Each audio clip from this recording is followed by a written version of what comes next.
نحمده ونصلي على رسوله الكريم اما بعد فاعوذ بالله من الشیطان الرجیم بسم اللہ الرحمن الرحیم۔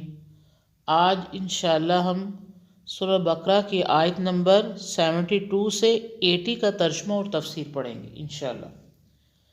وَإِذْ قَتَلْتُمْ نَفْسًا فَادَّارَأْتُمْ فِيهَا وَاللَّهُ مُخْرِجٌ مَا كُنْتُمْ تَكْتُمُونَ، اور جب تم نے ایک شخص کو مار ڈالا تھا پھر ایک دوسرے پر دھرنے لگے اور اللہ کو ظاہر کرنا تھا جو تم چھپاتے تھے۔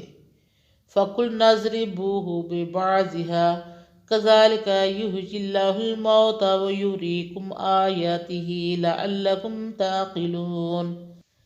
پھر ہم نے کہا کہ اس مردے پر اس گائے کا ایک ٹکڑا مارو، اسی طرح اللہ مردوں کو زندہ کرے گا اور تمہیں اپنی قدرت دکھاتا ہے تاکہ تم غور کرو۔ ان آیتوں میں پچھلی آیتوں کا خلاصہ بیان کیا گیا ہے۔ جیسے کہ ہم پہلے بیان کر چکے ہیں کہ بنی اسرائیل میں ایک شخص قتل ہو گیا تھا، لیکن قاتل کا پتہ نہیں چلتا تھا کیونکہ مشتبہ لوگ ایک دوسرے پر الزام دھرنے لگے تھے۔ اللہ تعالیٰ نے اصل قاتل کا نام بتانے کے لیے بنی اسرائیل کو حکم دیا کہ وہ ایک گائے ذبح کرے۔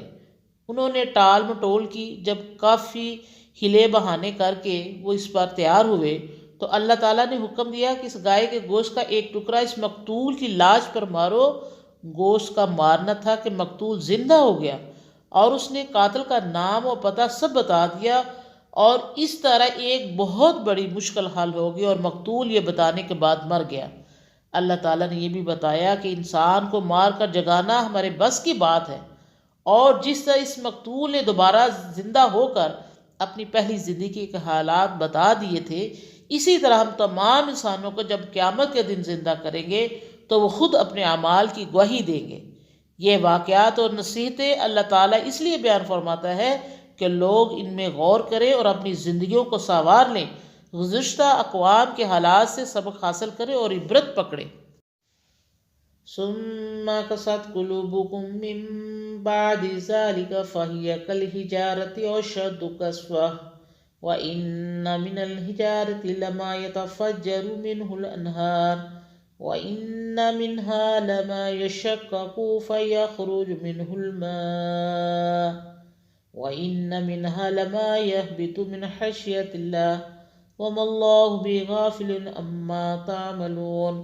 پھر اس کے بعد تمہارے دل سخت ہو گئے، پاس وہ پتھر جیسے ہو گئے، یا ان سے بھی سخت، اور پتھروں میں تو ایسے بھی ہیں جن سے دریا جاری ہوتے ہیں، اور ان میں سے ایسے بھی ہیں جو پھٹ جاتے ہیں اور ان سے پانی نکلتا ہے، اور ان میں سے ایسے بھی ہیں جو اللہ کے ڈر سے گر پڑتے ہیں، اور اللہ تمہارے کاموں سے بے خبر نہیں۔ اللہ تعالیٰ نے گزشتہ آیات میں بنی اسرائیل کے تاریخ کے چند سبق آموز واقعات بیان فرمائے ہیں، جن سے پتہ چلتا ہے کہ وہ بد عملیوں اور سرتابیوں میں مسلسل مبتلا رہے۔ اللہ تعالیٰ نے انہیں معاف فرماتا رہا، لیکن انہوں نے پھر بھی کوئی سبق حاصل نہ کیا، گویا ان کے دل پتھر بلکہ اس سے بھی زیادہ سخت ہو گئے، کیونکہ پتھروں میں بھی بعض ایسے ہوتے ہیں جن سے خالق خدا کو فائدہ پہنچتا ہے۔ بعض پتھروں سے چشمے پھوٹ نکلتے ہیں اور ان سے دنیا کو پانی ملتا ہے، پھر بعض کی جھریوں سے پانی پھوٹ کر نکلتا ہے، اور بعض پتھر پہاڑ کی چوٹیوں سے گرتے ہیں، گویا ہیبت الہی سے لرز کر سجدے میں گرے ہیں۔ مفسرین نے بیان کیا ہے کہ چشموں والے پتھروں کی مثال انسانی آبادی میں انبیاء دراصل ہیں۔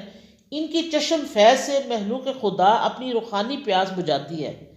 دوسری قسم کے پتھروں کی مثال اولیاء اللہ ہے، ان سے سب سے لوگ فیض یاب ہوتے رہتے ہیں۔ اسی طرح مومنین و صالحین ہیں جو اگر دوسروں کی اصلاح اور ہدایت نہ کر سکیں پھر بھی ان کا اپنا ایمان اور عمل سالم ہوتا ہے۔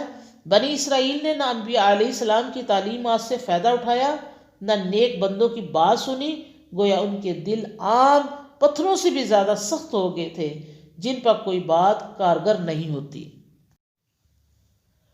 افتطمعون ان یؤمنوا لکم وقد کان فریق منهم یسمعون کلام اللہ ثم یحرفونہ من بعد ما قالوہ وهم یعلمون۔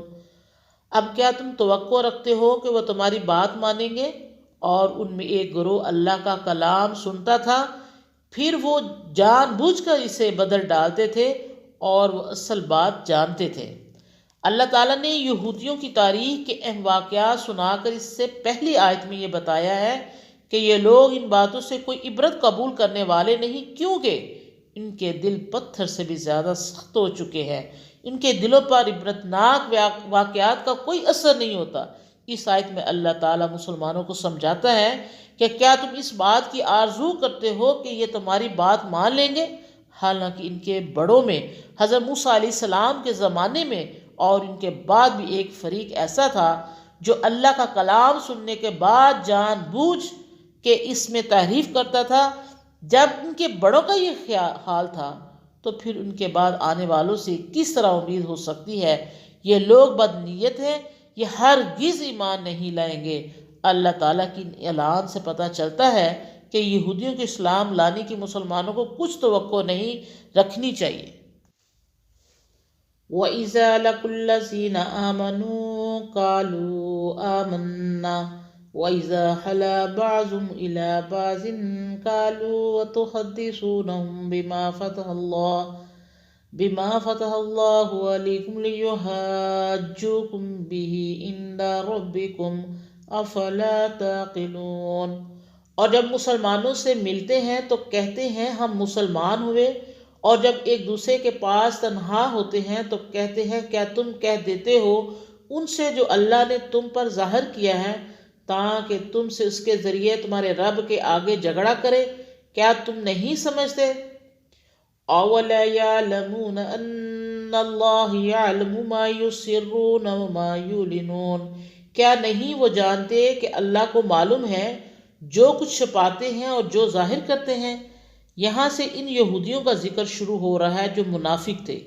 یہ لوگ جب کبھی مسلمانوں سے ملتے تو آخری نبی صلی اللہ علیہ وسلم پر ایمان ظاہر کرتے اور انہیں خوش کرنے کے لیے اس آخری نبی صلی اللہ علیہ وسلم کی تائید و تصدیق کے لیے وہ تمام پیش گوئیاں اور علاماتیں بیان کرتے جو ان کی مذہبی کتاب میں موجود تھی۔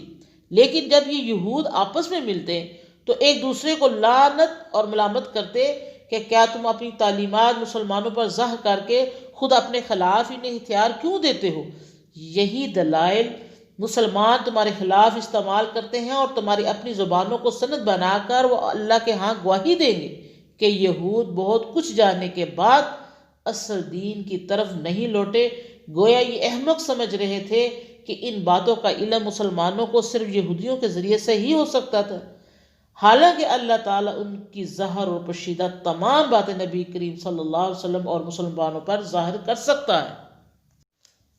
وَمِنْهُمْ أُمِّيُّونَ لَا يَعْلَمُونَ الْكِتَابَ إِلَّا أَمَانِيَّ وَإِنْهُمْ إِلَّا يَظُنُّونَ، اور ان میں بعض ان پڑھ ہیں کہ کتاب کی خبر نہیں رکھتے جھوٹی آرزوؤں کے سوا، اور وہ صرف جھوٹے خیال رکھنے والے ہیں۔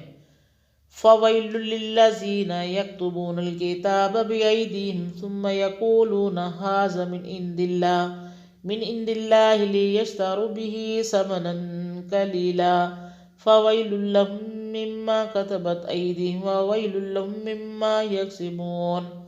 سو ان کے لیے خرابی ہے جو اپنے ہاتھ سے کتاب لکھتے ہیں، پھر کہہ دیتے ہیں کہ یہ اللہ کی طرف سے ہے تاکہ اس پر تھوڑی سی قیمت لے۔ سو خرابی ہے ان کے لیے اپنے ہاتھوں کے لکھنے سے، اور خرابی ہے ان کے لیے ان کی بنا پر جو انہوں نے کیا۔ ان کی کمائی سے اس کے یہاں دو معنی ہیں۔ ایک ان کے گناہوں کا ڈیر، کیونکہ وہ لوگ اپنی ان حرکتوں سے اپنے گناہوں میں اضافہ کرتے چلے جاتے ہیں۔ دوسرے وہ مالی نفع جو کتاب اللہ میں تبدیلی اور تحریف کر کے یہ لوگ حاصل کرتے ہیں۔ یہودیوں کے جہل طبقہ کو معلوم ہی نہ تھا کہ تورات میں کیا لکھا ہے۔ وہ بس چند جھوٹی آرزوؤں سے واقف تھے جو انہوں نے اپنے بزرگوں سے سن رکھی تھی، اور توقع رکھتے تھے کہ ان کے بزرگ ان کے گناہ بخشوا دیں گے۔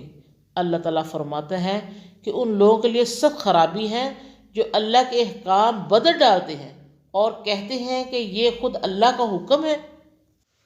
وَقَالُوا لَن تَمَسَّنَا النَّارُ إِلَّا أَيَّامًا مَّعْدُودَةً قل اتخذتم عند الله عهدا فلن يخلف الله عهده ام تقولون على الله ما لا تعلمون۔ اور کہتے ہیں ہم کو ہرگز آگ نہیں لگے گی مگر چند دن گنے چنے۔ کہہ دو کہ تم اللہ کے ہاں سے قرار لے چکے ہو کہ اللہ اب اپنے قرار کے خلاف ہرگز نہ کرے گا، یا اللہ پر جوڑتے ہو جو تم نہیں جانتے۔ النارو سے مراد دوزخ کیا ہے، جس کا ذکر قرآن مجید میں بکثرت آیا ہے، اور دنیا کی تمام آسمانی کتابوں میں اس سے انسانوں کو خبردار کیا گیا ہے کہ جہنم کے عذاب سے نہ کسی کی سفارش بچا سکے گی، نہ کوئی معاوضہ کام آئے گا، اور نہ وہاں کسی کا زور چل سکے گا۔ ایام معدودات چند گنے چنے دن۔ یہودیوں کا عقیدہ تھا کہ انہیں اعمال بد کی عوض صرف چند روز کے لیے دوزخ میں پھینکا جائے گا، اس کے بعد وہاں سے نکال لیا جائے گا۔ ان کی روایتوں میں یہ تعداد مختلف بیان کی گئی ہے، بعض 7 دن بتاتے ہیں، بعض 40 دن، جتنے دن انہوں نے بچھڑے کی پوجا کی، اور بعض کہتے ہیں کہ ہر گناہ گار کو اس کی عمر کے برابر دوزخ میں رکھا جائے گا۔ بنی اسرائیل اپنے آپ کو اللہ کے لاڈلے اور محبوب سمجھتے تھے، اس کی سند میں وہ اللہ تعالیٰ کے وہ انعامات بیان کرتے تھے جو اللہ تعالیٰ نے ان پر وقتاً فوقتاً کیے۔ اس کے واسطے انہوں نے کئی روایتیں اپنے پاس سے گڑھ لی تھی جن کا ثبوت ان کی کتاب میں بالکل نہ ملتا تھا۔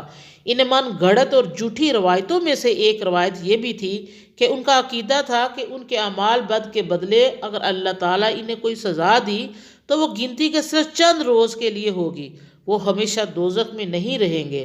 اللہ تعالیٰ نے اپنے آخری نبی صلی اللہ علیہ وسلم کی معرفت ان سے پوچھتا ہے کہ کیا تم نے اللہ سے اس بات کا کوئی عہد یا اقرار لے لیا ہے جس کی پابندی کرنے پر وہ مجبور ہے، یا تم نے خود اپنے دل سے سب باتیں گڑھ لی ہیں؟